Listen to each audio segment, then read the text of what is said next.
साथियों, आप सबका हार्दिक अभिनंदन एवं स्वागत है रंग ध्यान स्टूडियो पे। और आज रंग ध्यान स्टूडियो पे आए हैं खास मेहमान, लोक गायिका कमला देवी जी, उनके गुरु श्री शिरोमणि पंत जी और कमला देवी जी के पति श्री गोपाल जी। तो आइए मुलाकात करते हैं, मिलते हैं सोन चढ़ी और तिले धारू बोला की सुप्रसिद्ध लोक गायिका कमला देवी जी के साथ में। दीदी, आपका हार्दिक अभिनंदन एवं स्वागत है रंग ध्यान स्टूडियो पे। धन्यवाद भैया।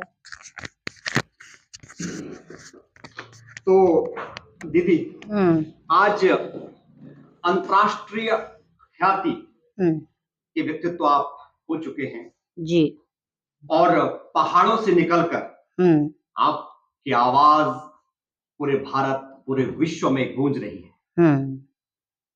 क्या अनुभव है इस समय, कैसा महसूस कर रही हैं? मेरे को बहुत अच्छा लग रहा है कि मैं एक उत्तराखंड जिला बागेश्वर की रहने वाली, मैं आज देहरादून पे हूँ। अपना अविनाश ध्यानी भैया के स्टूडियो पे बैठी हूँ। तो आज आप लोगों को मिल करके मुझे बहुत खुशी हो रही है और बहुत अच्छा मुझे देहरादून पे लगा। दीदी, मंचों से आगे आए और मंच, एक विश्व मंच पर पहुंचे कोक स्टूडियो में, वो घटना क्या थी? किस तरह से आप वहां तक जुड़े, पहुंचे? भैया, मेरा एक चैनल है कमला देवी लोक गायिका। अच्छा। तो उसी चैनल में हमारे भाई, एक मेरा बेटा है, उसका नाम है दिग्विजय। अच्छा। दिग्विजय परिहार। अच्छा। वो रहने वाले हैं जिला नैनीताल के जी। उनका मकान है दिल्ली, क्या नाम है, गाजियाबाद में। तो उन्होंने मेरा एक दिन चैनल देखा। तो चैनल में उन्होंने देखा, मेरी आवाज पहचानी। उन्होंने कहा यार, इनको तो हम ऐसी जगह ले जाते हैं, भारत का कोक स्टूडियो में। तो उन्होंने आवाज सुन के मेरा नंबर ढूंढा। तो नंबर ढूंढ के मुझे फोन किया कि दीदी, हम आपको एक गाना गवाना चाहते हैं। मैंने कहा भैया, बहुत अच्छी बात है, आप बुलाओ और मैं आने के लिए तैयार हूँ। तो मेरा मन था गाने का। तो उन्होंने मुझे बुलाया, हल्द्वानी पर हमारी रिकॉर्डिंग हुई। उसके बाद फिर रिकॉर्डिंग हुई हमारे देहरादून पे। उसके बाद मैं सीधे वो मुझे फिर बम्बई ले गए। बम्बई कोक, भारत का कोक स्टूडियो पर हमारा वहां पर हमारा शूटिंग हुई। शूटिंग होने के बाद जो ये हमारा जो सोन चढ़ी गाना जो निकला है, तो नेहा कक्कड़ मैडम, मैम को भी मैं बहुत धन्यवाद देना चाहूंगी। तो उनके साथ मुझे मौका मिला गाने का। वो बहुत अच्छी हमारी मैम है, बहुत अच्छी गायक हैं। तो उनके साथ मैंने गाया और दिग्विजय परिहार जी के साथ मैंने गाया। तो हमारा 3 जनों का वो कोक स्टूडियो में गाना आया। अच्छा दीदी, गांव के बारे में बताओ, घर के बारे में बताओ। घर में कौन कौन है? घर में मेरे 3 बेटे हैं, एक बेटी है, 4 बच्चे मेरे हैं। और अपने बच्चों को मैं एक जमीन से जुड़ी हूँ। बहुत हमारा घर ऐसी जगह में है कि हमारा 1 महीने का भी घर में कुछ खाने पीने के लिए नहीं होता है। और बंदरों ने और जंगली सुअर ने इतना आतंक मचा रखा है, अपनी जान बचाना हमारे लिए मुश्किल हो रही है। अच्छा, गांव का नाम क्या है दीदी? मेरा गांव का नाम ग्राम लखनी, पोस्ट ऑफिस लखनी, तहसील गरुड़, जिला बागेश्वर। अच्छा, मैं वापस आऊंगा आपकी जो आर्थिक स्थिति पे, उस पे भी आऊंगा, आपके गांव पे भी आऊंगा जी। अच्छा दीदी, ये यात्रा, ये सुर कहाँ से, किस तरह से आपने अर्जित किया? भैया, मैं शुरू से मेरे को गाने का शौक था। तो मैं अपने गांव में पहाड़ी गाती थी।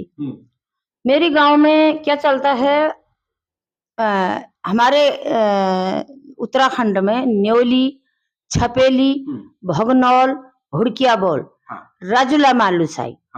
तो रजुला मालूसाई, झोड़ा, चाचरी और जागर, जो हमारा देवी देवताओं का, जो हमारे पूर्वज ने थाप रखा है देवता, जिसको हम लोग मानते हैं, तो उनकी जागर को मैं गाती हूँ। तो बचपन से मुझे शौक रहा।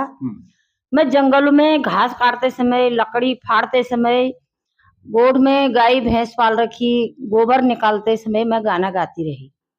क्या बात। तो लास्ट में मैंने, मेरे पति ये बैठे हुए हैं सामने में जी। तो मैं, इन्होंने ये होटल का काम कारीगरी करते थे। तो लास्ट में मैंने भवाली पर, हल्द्वानी से आगे एक भवाली पड़ता है, तो भैया वहां पर मैंने एक छोटा मोटा ढाबा खोल रखा था। उसमें मैं बर्तन भी मलती थी, काम करती थी, क्योंकि नौकर लगाने के लिए मेरे पास पैसा नहीं था। तो मैं खुद ही होटल का काम करती थी। ये खाना बनाते थे, मैं बर्तन धोती थी। तो उसी समय मैं गुनगुना रही थी, गाना गा रही थी। तो एक झोड़ा चाचरी जो हमारा पहाड़ों का है, उसको मैं गा रही थी। कौन सा गीत था दीदी वो? मैं सुनाती हूँ। तो जंगल में गाया जाता है, उसका नाम झोड़ा भी है, चाचरी भी है। वो जंगल पर्यावरण में भी, भिटौली का भी गाना वो आता, भिटौली में भी वो आता है। तो गाना गा रही थी। धार में मीठे काफला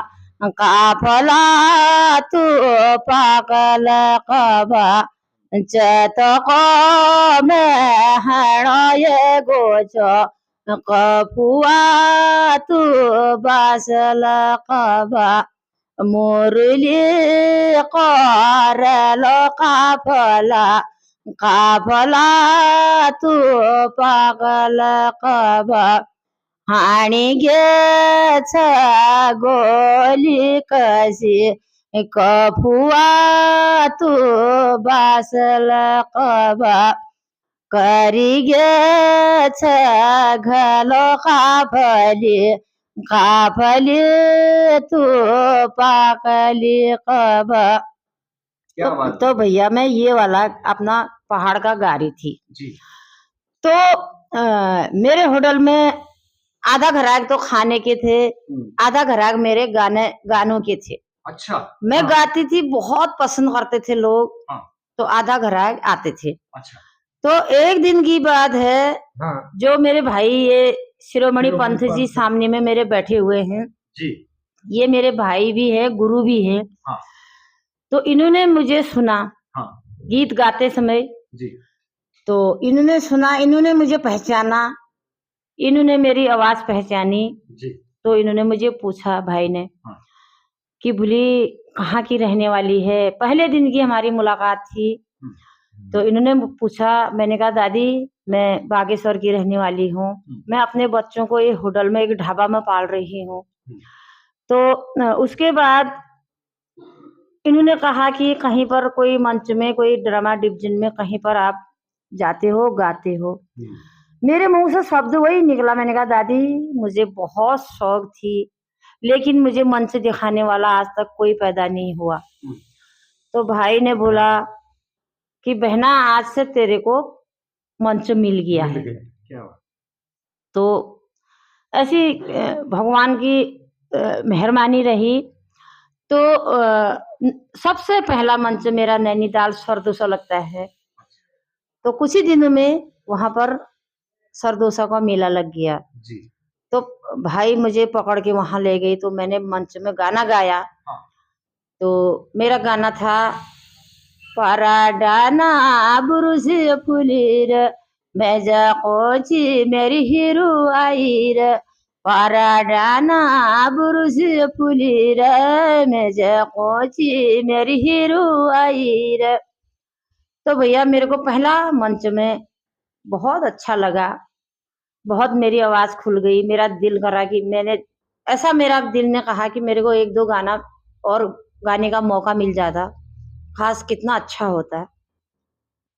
तो फिर दूसरा मंच मेरा लखनऊ गोमती नगर में एक उत्तराखंड महोत्सव का था। फिर उसके बाद खटीमा, फिर दिल्ली, कई एक जगह फिर मैंने आज तक कुछ भी नहीं तो मैंने 20 से भी ज़्यादा, बहुत ज़्यादा मैंने प्रोग्राम कर दी। अच्छा दीदी, यहाँ से जोड़ते हुए मैं गुरुजी पे चलता हूँ थोड़ा जी। तो श्री शिरोमणि पंत जी, गुरुजी आप क्या बोलना चाहेंगे, किस तरह से आप ने कमला देवी जी को एक ढाबे से और मंच तक लेके गए? मैं सबसे पहले अपने पर्वती जनमानस को हार्दिक अभिनंदन और कोटि कोटि धन्यवाद करता हूं, विशेषकर मेरे भाई चंदन को। मित्रों, ऐसा है, कला सरस्वती बार बार नहीं देते कलाकार को। हमारी पर्वती लोक जनमानस की दीवी, हमारी अटूट कहूँ या विराट सांस्कृतिक धरोहर को हमको सौंप के गए थे। लेकिन जिसे आज पश्चिमी संस्कृत और सभ्यता ने ऐसा रोंद के रख दिया है, जो हमारी लोक विधाएं थी, न्योली, छपेली, चांसरी, हुड़किया बोल, गुड़ैल, भगनौल, भड़ो, धौंसल, बैर, ऋतुऋण, बारामासी, सजवाली, सांच का गीत, बसंत गीत, भंवर गीत, भिटौली गीत, लोरी गीत, शगुन गीत, फाग गीत, रमौल, बफौल, जागर, लोक कथा, लोक गाथा, द्वंद कथा। तो मैं अपने बच्चों से, अपनी बाल पीढ़ी से एक ही अनुरोध करता हूं कि जिस धरती में, हमारे देवभूमि के अंदर 33 कोटि से आए हुए 33 करोड़ देवी देवताओं की धरती के हम रहने वाले लोग हैं, हम अपने आप को भाग्यशाली और गौरवशाली समझते हैं कि जिस भगवान ने हमें देवभूमि के लायक रहने के लायक इस धरती के अंदर हमें भेजा। मैं आज अपने पर्वती समाज के अपने भाई, अपनी बहनें, अपनी बेटियों से एक ही अनुरोध करता हूं, पत्थर में चढ़कर इंसान ऊंचा नहीं होता है। अगर इंसान ऊंचा होता है तो अपने कर्म से ऊपर होता है। अपनी संस्कृति, अपनी लोक संस्कृति, अपनी लोक कथा, लोक गाथा, द्वंद कथा। आज हमारी बहन लोक गायिका कमला देवी ना केवल कुमाऊं, ना केवल गढ़वाल, ना केवल देश, बल्कि हमारे पर्वती जनमानस विदेशों में भी जो रह रहे हैं, वह आज चारों तरफ से कमला देवी, कमला देवी, कमला देवी, कमला देवी हो रही है। क्या बात गुरुजी, बहुत बढ़िया बात आपने बोली। अब मैं वापस आता हूँ।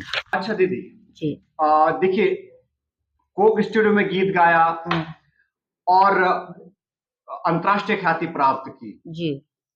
अब मैं पूछना चाहूंगा कि आज की मौजूदा आर्थिक स्थिति, घर किस तरह से, आर्थिक जीवन किस तरह से चल रहा है? जी, मेरा जीवन जो है तो अभी भैया बहुत दुखी में चल रही है, क्योंकि मेरा बुजुर्ग का एक दिया हुआ मकान था, वो भी अभी टूट गया है। तो एक बेटा, मेरा बड़ा वाला बेटे की काफी तबीयत खराब रहती है, उसका मस्क की बीमारी है उसको, तो उसकी उम्र कम है, उसका हम ऑपरेशन भी नहीं कर पाते हैं, तो उसका हमारा इलाज चला है। मैं जो कमाती हूँ तो इलाज कर लेती हूँ बच्चे का। तो मकान मेरा जो है वैसे ही रह गया है बनाने के लिए, तो मेरे पास इतना धनराशि नहीं हो पाई जो मैं मकान बना सकूं। तो मेरे बच्चे बड़ा कष्ट में अभी गुजर रहे हैं, क्योंकि मैं बना नहीं पाई मकान को। तो यही मेरी स्थिति चली हुई है। एक जगह मैंने प्रोग्राम कर दी है, लेकिन अपने घर की स्थितियों को मैं नहीं सही कर पाई हूँ। ऐसी चलते चलते चलते आगे बढ़ रही, तो एक दिन ऐसा आया, तो मुझे एक भाई मिले जिनका नाम है अविनाश ध्यानी। तो उनका मुझे इतना सपोर्ट रहा, मेरा बच्चे का इलाज में भी और मेरे घर में भी, और जहां से भी कहो तो उन्होंने मुझे बहुत सपोर्ट किया, और उनका मेरा बहुत सपोर्ट रहा। अभी भी आगे को सपोर्ट उनका ही मेरे साथ रहेगा, तो उनको मैं बहुत बहुत धन्यवाद देना चाहूंगी।